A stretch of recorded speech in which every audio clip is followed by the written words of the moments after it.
stress X minus stress Y divided by 2 squared plus by shear XY squared. Okay, so we are going to use this formula. Okay, we are going to use this formula, right? And then after when we have used this formula, we can determine the diameter of the shaft. Then after that, it's not all, okay? After we determine the diameter of the shaft, we have to calculate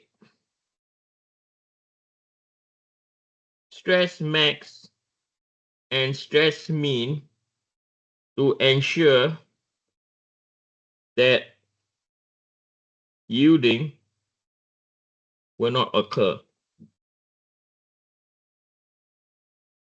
Okay, so after we know the diameter, right?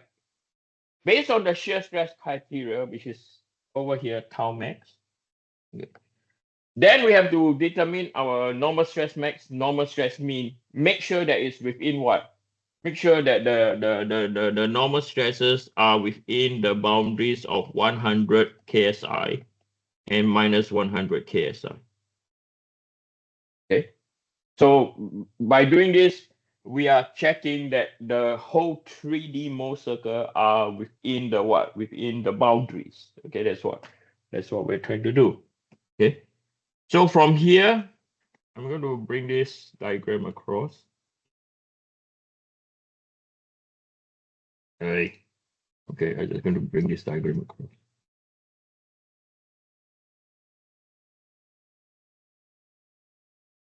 Right.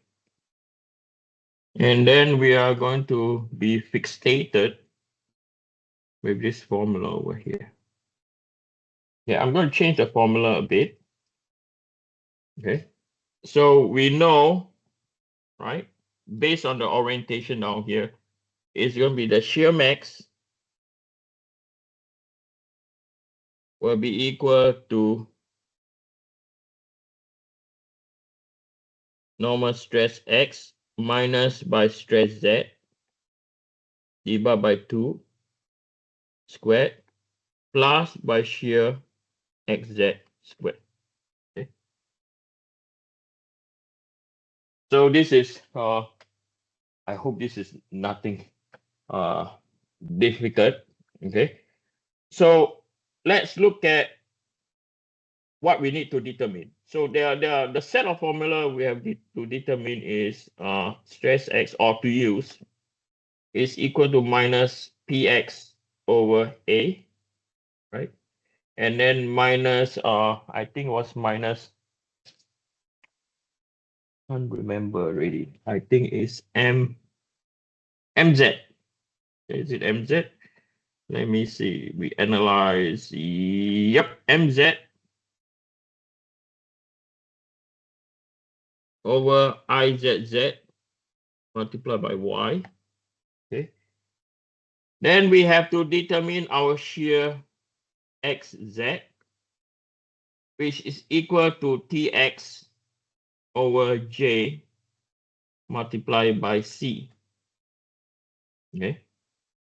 So by looking at this, so we know that first thing we need to know is our area. So if this is our shaft,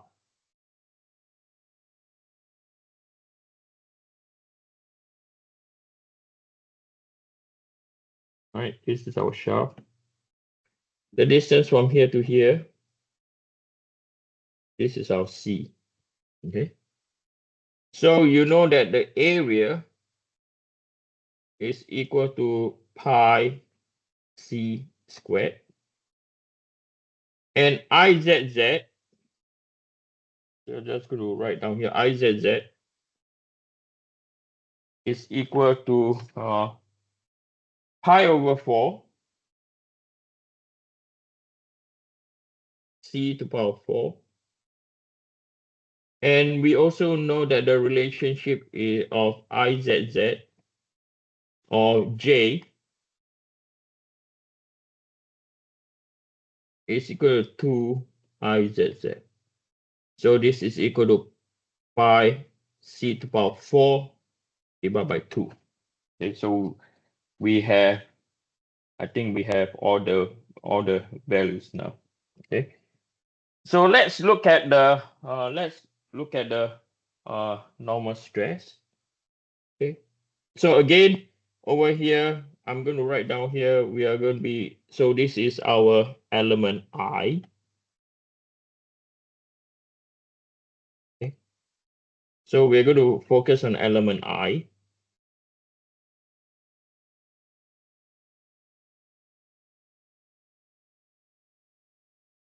So we have stress, normal stress in x direction for element I.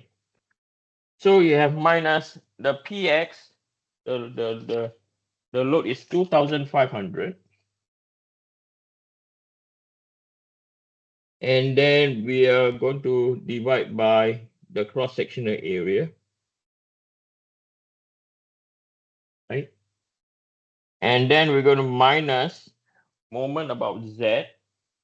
So moment about z we have calculated earlier, I think is 18,000. Okay, minus 18,000. And then divide by IZZ. So pi over C4 divided by 4. And then we are going to multiply by C. Okay, we're going to multiply by C. So I'm going to tidy this up. Now, it's best to leave pi alone. You want to work with whole numbers because once you divide by pi, you have decimal points, then it drives you crazy. Okay, so leave your pi there. Leave your pi there. So this is equal to minus 2500 over pi c squared minus by 18,000. I'm going to bring the 4, 72,000.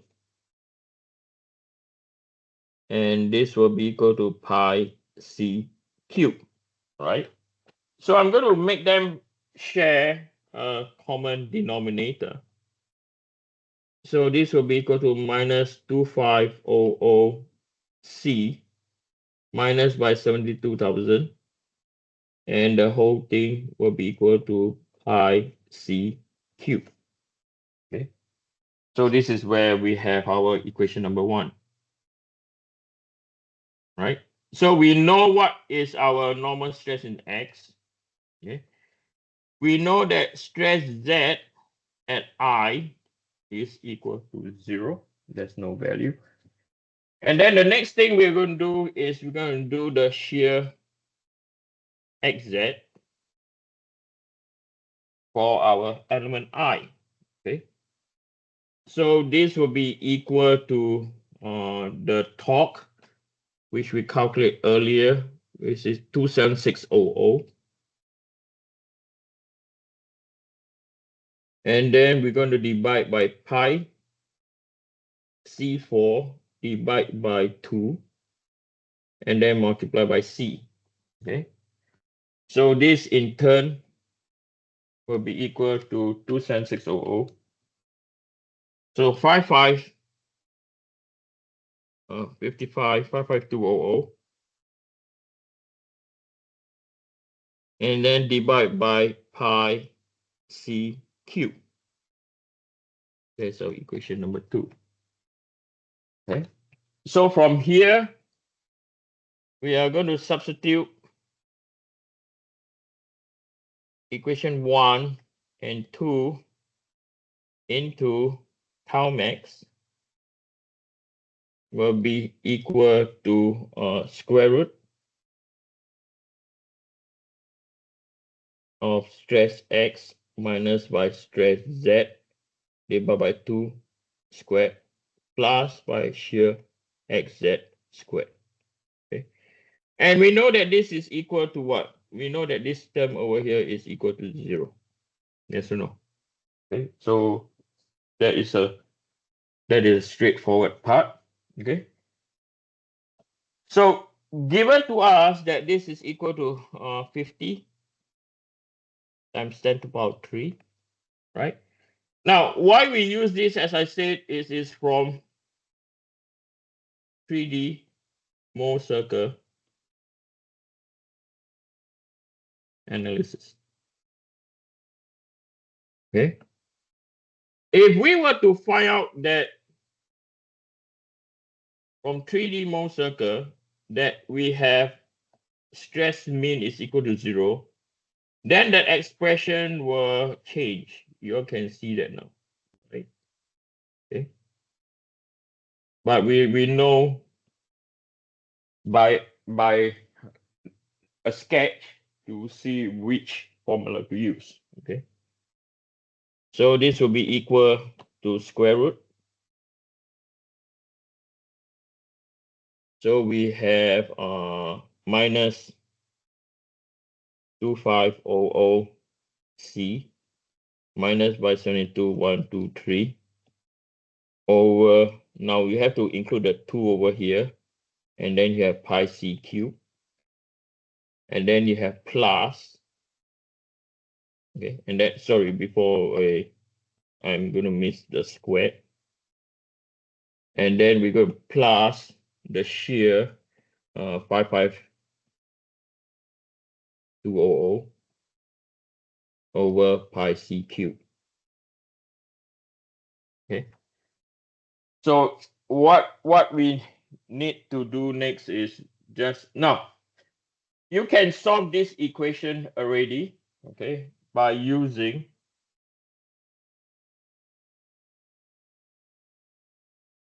the solve on the fx 991 ms. Okay, remember when we were doing buckling, remember the technique I showed you all how to solve it? Okay, it's exactly the same. You have an equation like this, okay, and then you have to solve. But in order to solve it, you have to adjust your formula, okay, into a better form. So I'm going to tell you what we're going to adjust. We are going to do 50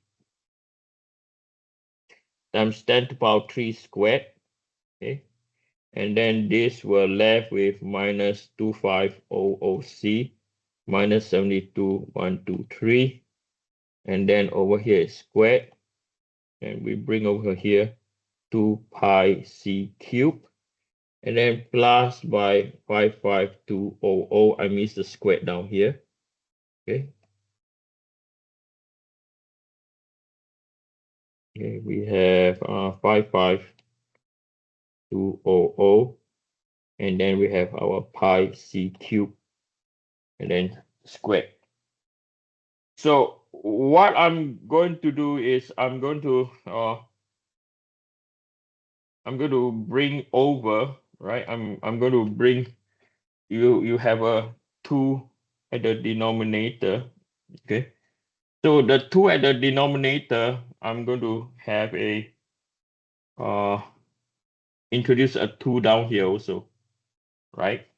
So I can bring a common denominator. So if I have a common denominator, this will be 50 times 10 to the power 3 squared multiplied by 2 squared, which is 4. And then you have pi squared. And then you have C6.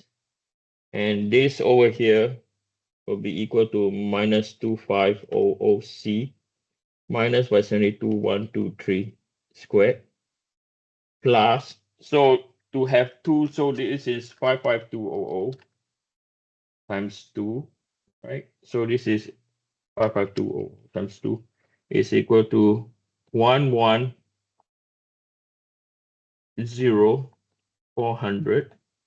Okay, and down here, and let me do it again, 55200 times 2, right? Okay. So when we include everything. Okay, so 50 power 3 squared times 4, right? So this is equal to 10 times 10 to the power 9 pi squared C6. And that will be equal to 6.25 times 10 to the power 6 C squared, right? And then you have 2500 times by 22,123 times 2. You have minus,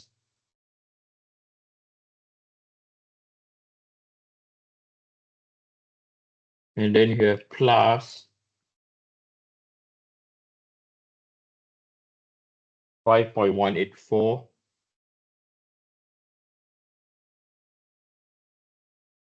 Then you have 110,400 squared, 12.188 or plus.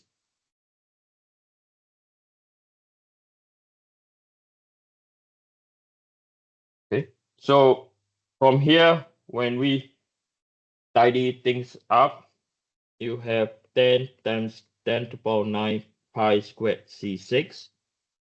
And then the next one, you have minus 6.25